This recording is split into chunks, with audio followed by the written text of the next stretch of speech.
Okay, so if you're watching this video, more than likely you're a little bit confused about your 1.2 problem set from OpenStax Precalculus book.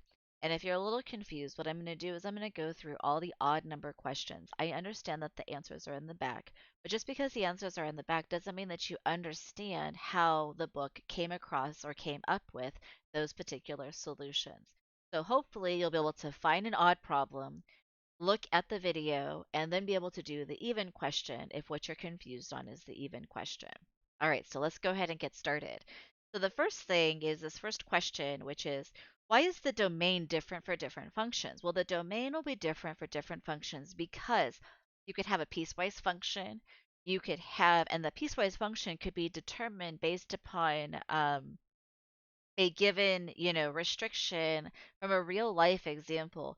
So you could be in a situation where, you have a piecewise function and it's only good for certain situations. And that would be a domain restriction. Another domain restriction would be when you would get zero in the denominator, for example, is a classic one, right? So undefined situations, um, imaginary roots. So what values of x would make the square root an imaginary number, that would be a domain restriction. And so that's why you have these different things, is because you have different functions and different functions behave differently. And so that's why you have domain restrictions. The next thing is about explaining why your cube root is different from a square root. So a cube root or any odd number root, you can take the cube root of a negative number and get a real number. You can take the fifth root of a negative number and get a real number. But you cannot take the square root of a negative number and get a real number. You take the square root of a negative number, you get an imaginary. You take the fourth root of a negative number, you get an imaginary. So the even roots, when you take a negative value, and you put it in underneath those even roots, you yield a imaginary number. Whereas when you do it with an odd number root, you still get a real number. So the domain restrictions are different.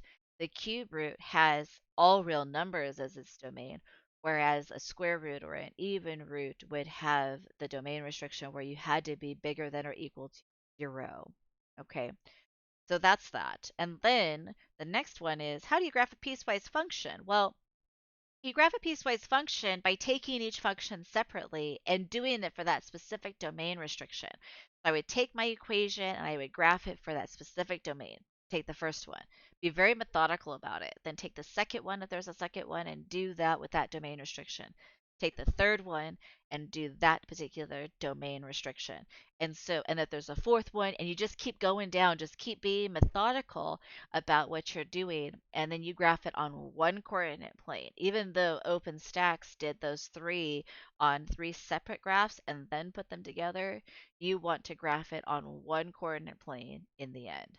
Okay, so now let's move on to the next set. Okay, so this next group of problems is just finding the domain in interval notation. So we talk about polynomials, and so we're looking at 7 to start off with, and it is a polynomial. It is specifically a quadratic, which in English it is a parabola. So that means all parabolas either open up or open down. In this case, it opens down, but we can talk about that later.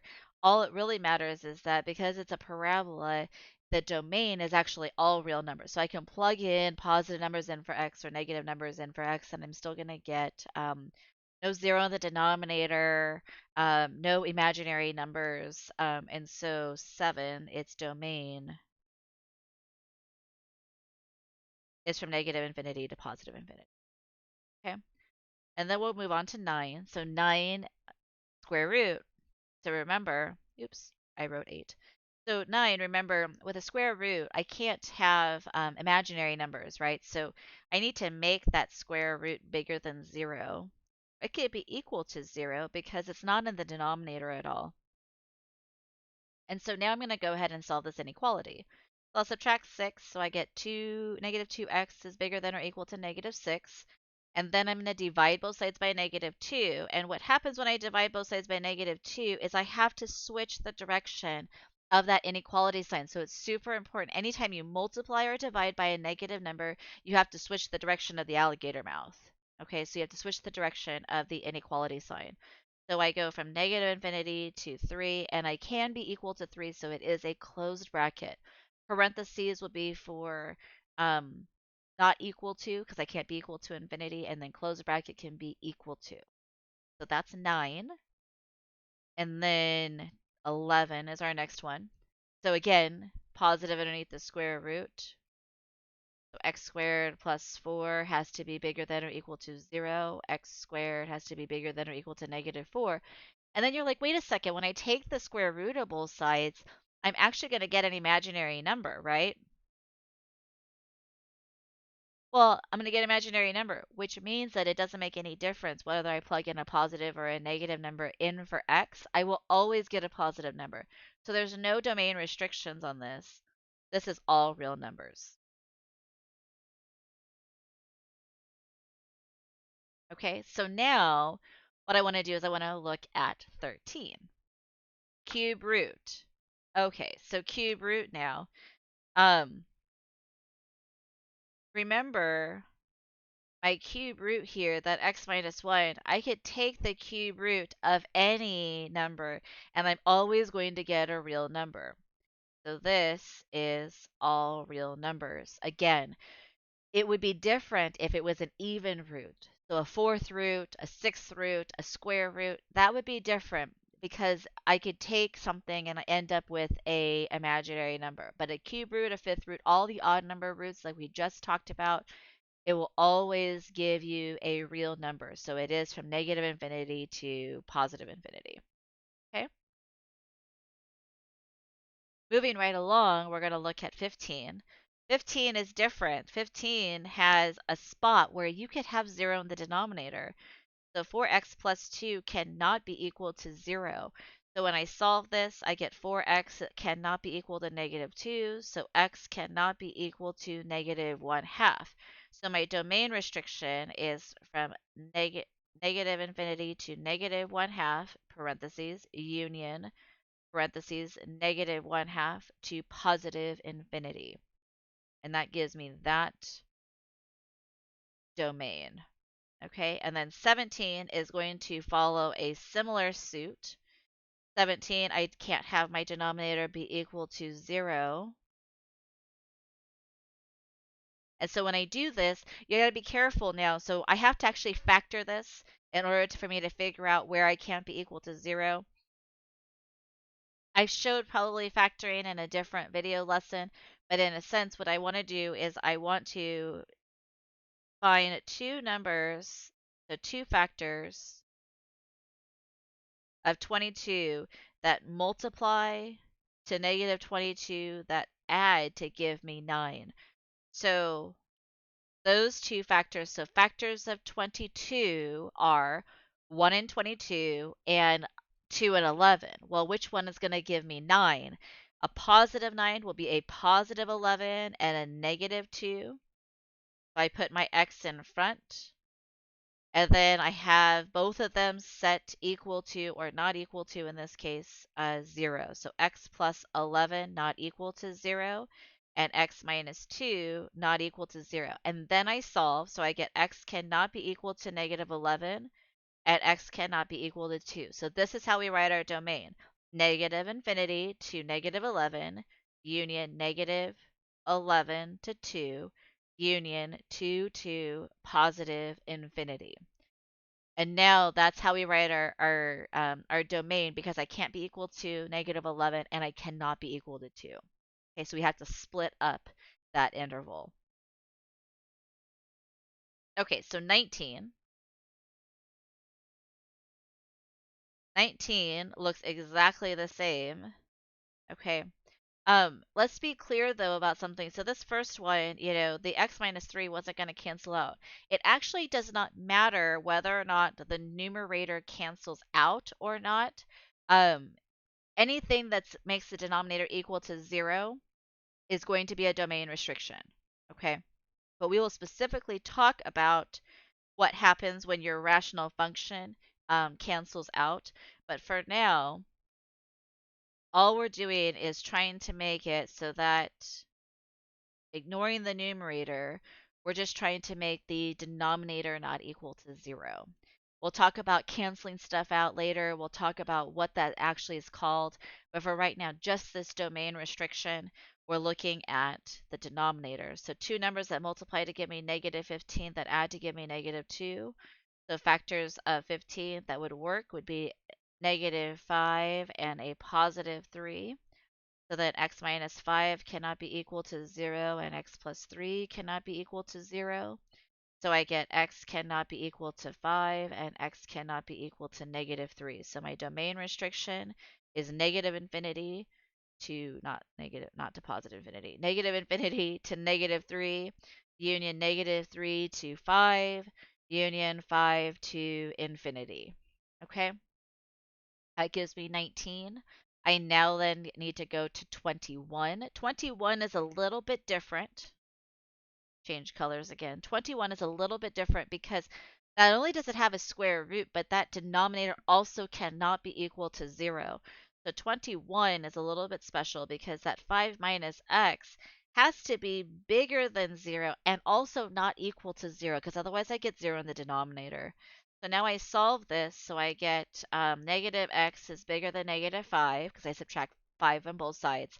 Then I have to divide by a negative 1. Remember, when you divide or multiply by a negative number, you have to switch the direction of the sign. So this becomes positive 5.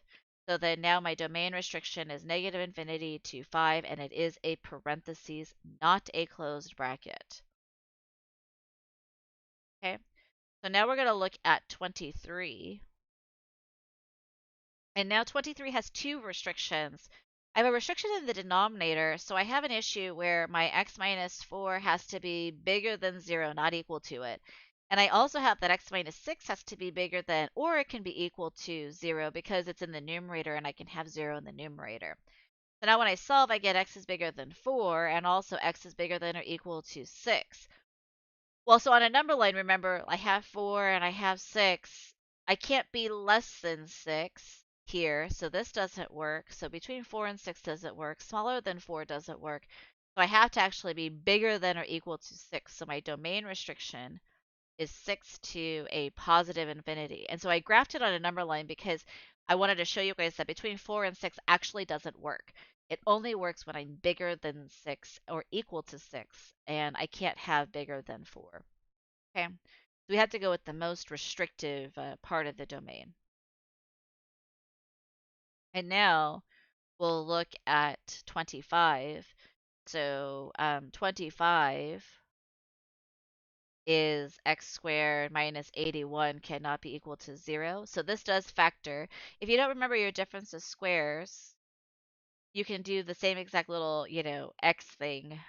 Two numbers that multiply to give me 81 that negative 81 that add to give me 0 would be x minus 9 and x plus 9. So then I have x minus 9 cannot be equal to 0 and x plus 9 cannot be equal to 0. So x cannot be 9 and x cannot be negative 9. So now I go from negative infinity to negative 9, union negative 9 to 9, union 9 to positive infinity. Okay? And that ends this particular section. All right, so your next section is writing the domain and range in interval notation for every single one. So now I'm going from a 2 to an 8. So my domain are my values of x, cannot be equal to 2, but can be equal to 8. So parentheses around 2, bracket around 8. My range is from a 6 that can be equal to it, so 6 to a positive 8, which is a parentheses. Then we're going to look at 29.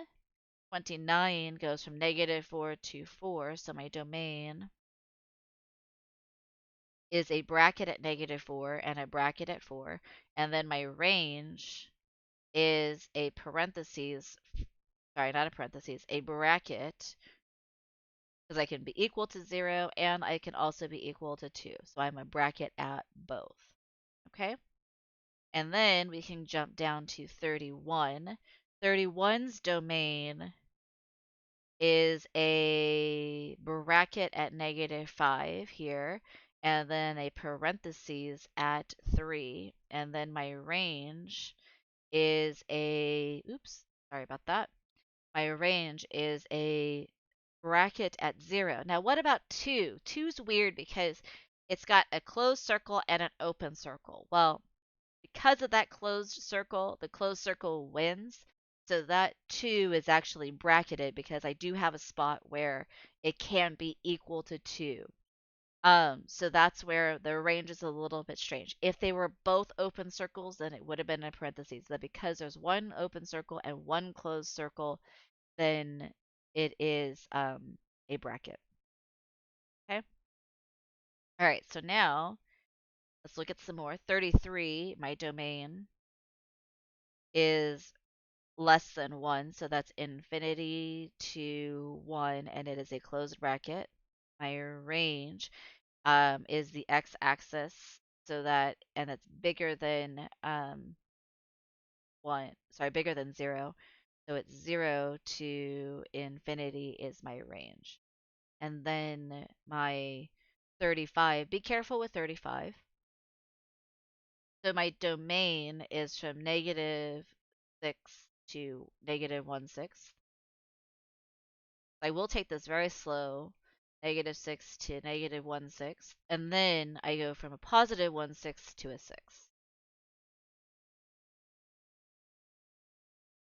Oops, 1/6, and that is a closed bracket. Then I'm going to go ahead and I'm going to do my range. So my range goes from -6, that is my smallest or most negative value, to a -1/6 here, and then union a 1/6 to a +6. And because those are all closed dots, that's why it doesn't go to positive and negative infinity. Okay. And then 37 looks like at 3, so we'll call it 3. My domain is from a closed bracket of -3 to positive infinity, and then my range is the x-axis, so that starts at 0 and it goes positive, so to positive infinity. Okay, and that's my next section. Okay, so let's go ahead and take a look at 39. So 39 here, we're going to go ahead and we're going to create our sketch. And what we're going to do is we're going to start with x equals 1. So when x is equal to 1 and I plug it into the equation, I get 1. And it is an open circle. And then you could remember how to graph this line and, go down and to the left, or, you could actually even go up and to the right and then just erase the part that you don't want. Or what you can do is, because it's a straight line, you could just plug in another value that's smaller than 1, like 0, and get -1, and then you can just, graph that part of the line. And then you can do the exact same thing with 1 plus x, right? 1 plus 1 is 1, so I'm up here, and then 2 would give you 3, and so your graph kind of looks something like this. Okay, so you could just, pick some values and just go ahead and create a basic sketch. But you do have to be careful when you get to things that like aren't a straight line, right? That you make sure that you're careful with something like an x squared, or, an absolute value, or an x cubed, or something like that. So just be a little careful. Now, for 41, I create my sketch here.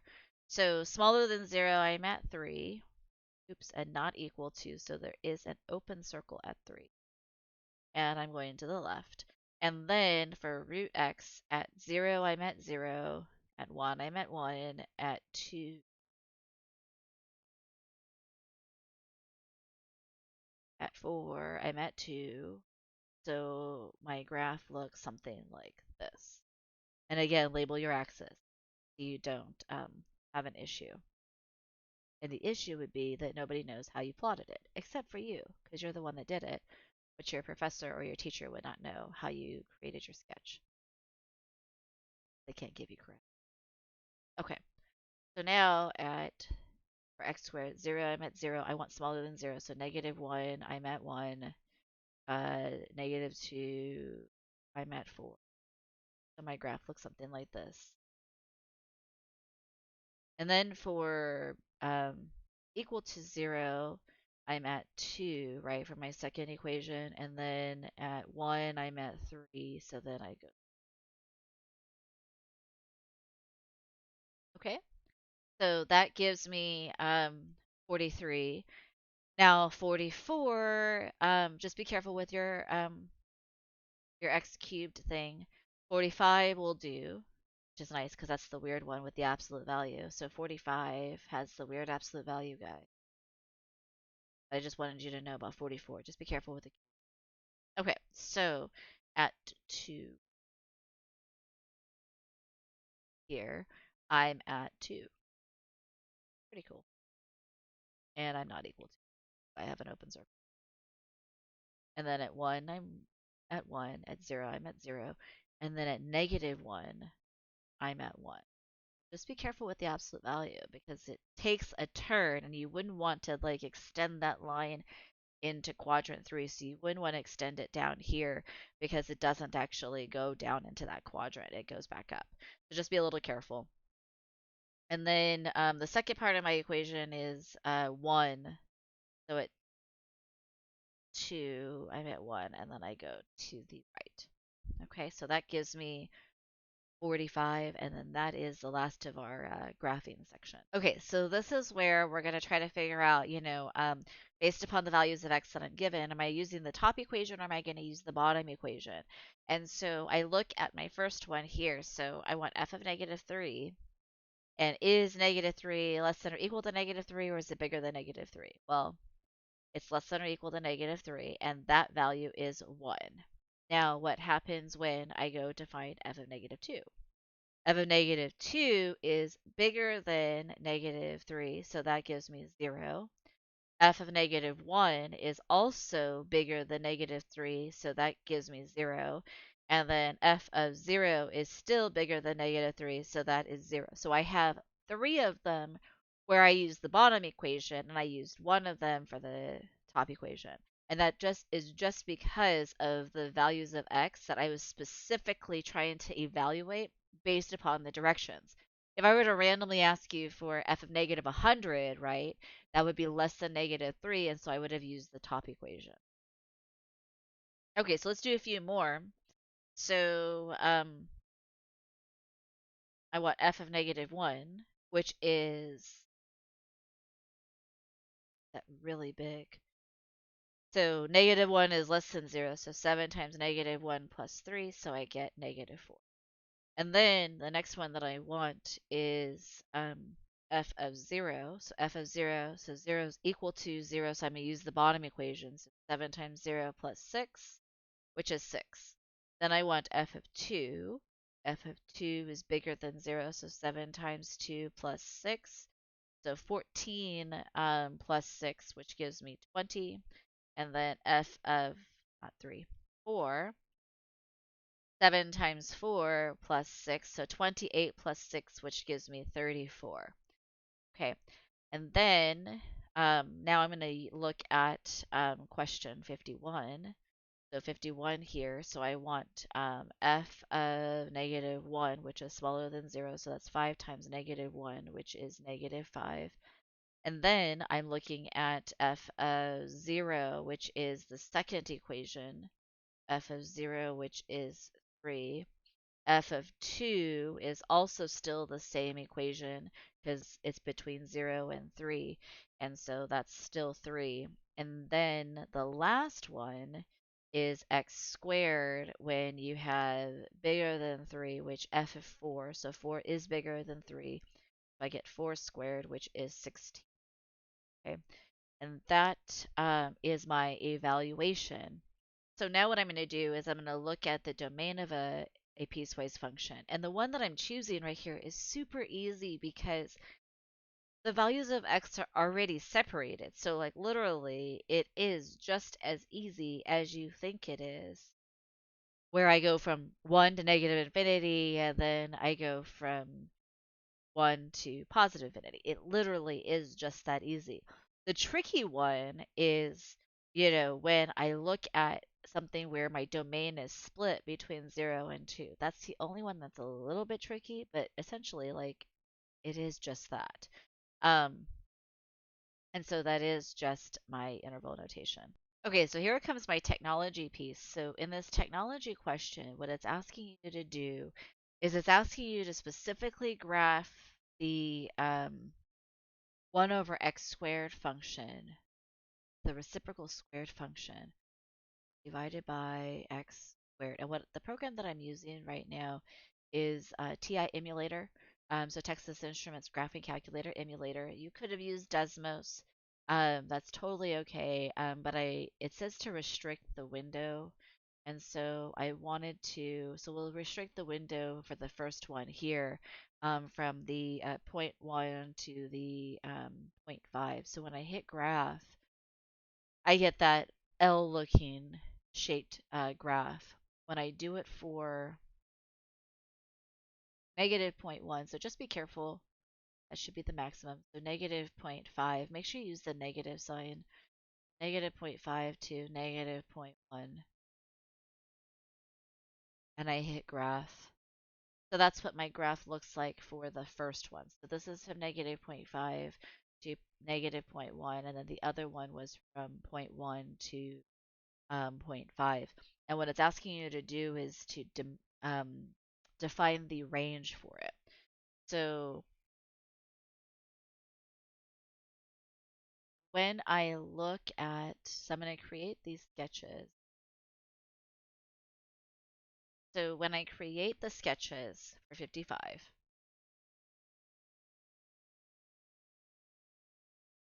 I'm going to be like at negative zero point 0.5, negative zero point 0.1, and like up at 100, right?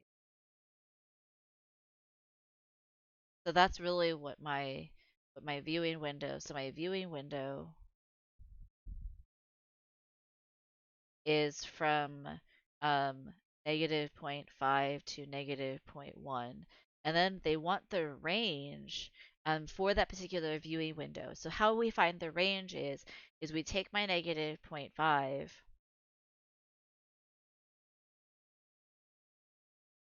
and we plug it into the reciprocal squared function. And we do the exact same thing for my negative zero point 0.1. And then I get my range, which my first one here gives me a range that goes from 4. And then this one will give me a positive 100. So that is my range for that particular viewing window. When I switch it and I go to the right, so I have my 0 0.1 and my 0 0.5, and then it's up at 100 here, you know, I'm looking at this, and then my viewing window has changed to the positive values. So that is 0 0.1 to 0 0.5. And then again, I want my range because that's what it's asking for. Determine the corresponding range for the viewing window. So again, I'd have y is equal to 0 0.1 the quantity squared and y is equal to 0 0.5 the quantity squared. This guy will give me 4. This guy gives me 100. And so my range is from 4 to 100 again. Okay, because I just took my viewing window and I plugged in those values in for X and I solved for Y. Okay, and that's it for this technology piece. Okay, so the extension piece is the next piece that we're going to look at. So if the range of a function f goes from negative values, and these are y values, to positive y values, then they're asking what the range of the absolute value is. Well, the absolute value will only yield positive results. So the range for the absolute value of f of x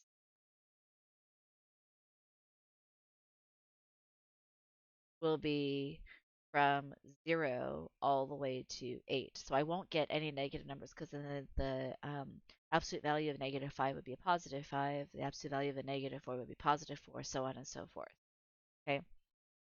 59 says to create a function in which the domain is greater than 2. And the answer that they came up with makes total sense, right?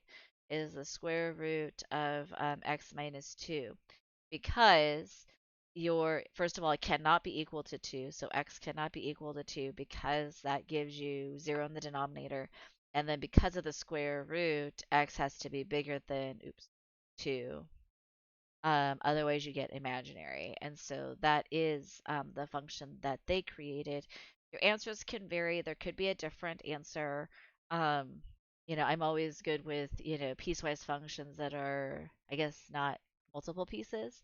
So you could have a function that is just restricted on the domain, and that would be, one that you could do as well. But the one that they gave you was this particular function because you can't get 0 in the denominator, and also x has to be bigger than 2. If you were to put that square root in the numerator, then you could have been equal to 2, so that would not have satisfied the function that they wanted you to create. Okay, so let's look at the real world application question, and this is the last one in 1.2. So the cost in dollars of making X items is given by that equation.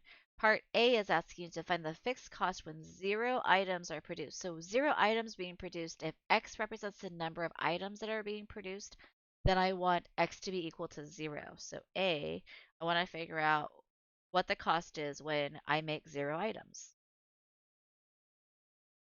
So I have 10 times 0 plus 500, so I get 500. Okay. Your professor, your teacher would be super happy if you wrote this as a complete sentence. So we would say the fixed cost is $500. Okay. Then let's go to part B. What is the cost of making 25 items? Well, X represents the number of items, so I want C of 25. So then that's 10 times 25 plus 500. So that gives me 250 plus 500, which gives me 750. So again, complete sentence. The cost of making 25 items is $750. Part C, suppose that the maximum cost is 1500. So now I've changed gears and I want C to be equal to 1500. What is the domain and range of the cost of the function C of X? So if 1500 is my cost, then I want to know what my range is. I need to solve for X. So I let C be equal to 1500. I solve for X, so I get 1000 is equal to 10X. So X is equal to 100. That means I can make 0 items all the way to 100. So my domain is 0 to 100 items. And then my range is a minimum cost of 500 to a total cost that I said, which was 1500. And that is it for this last question.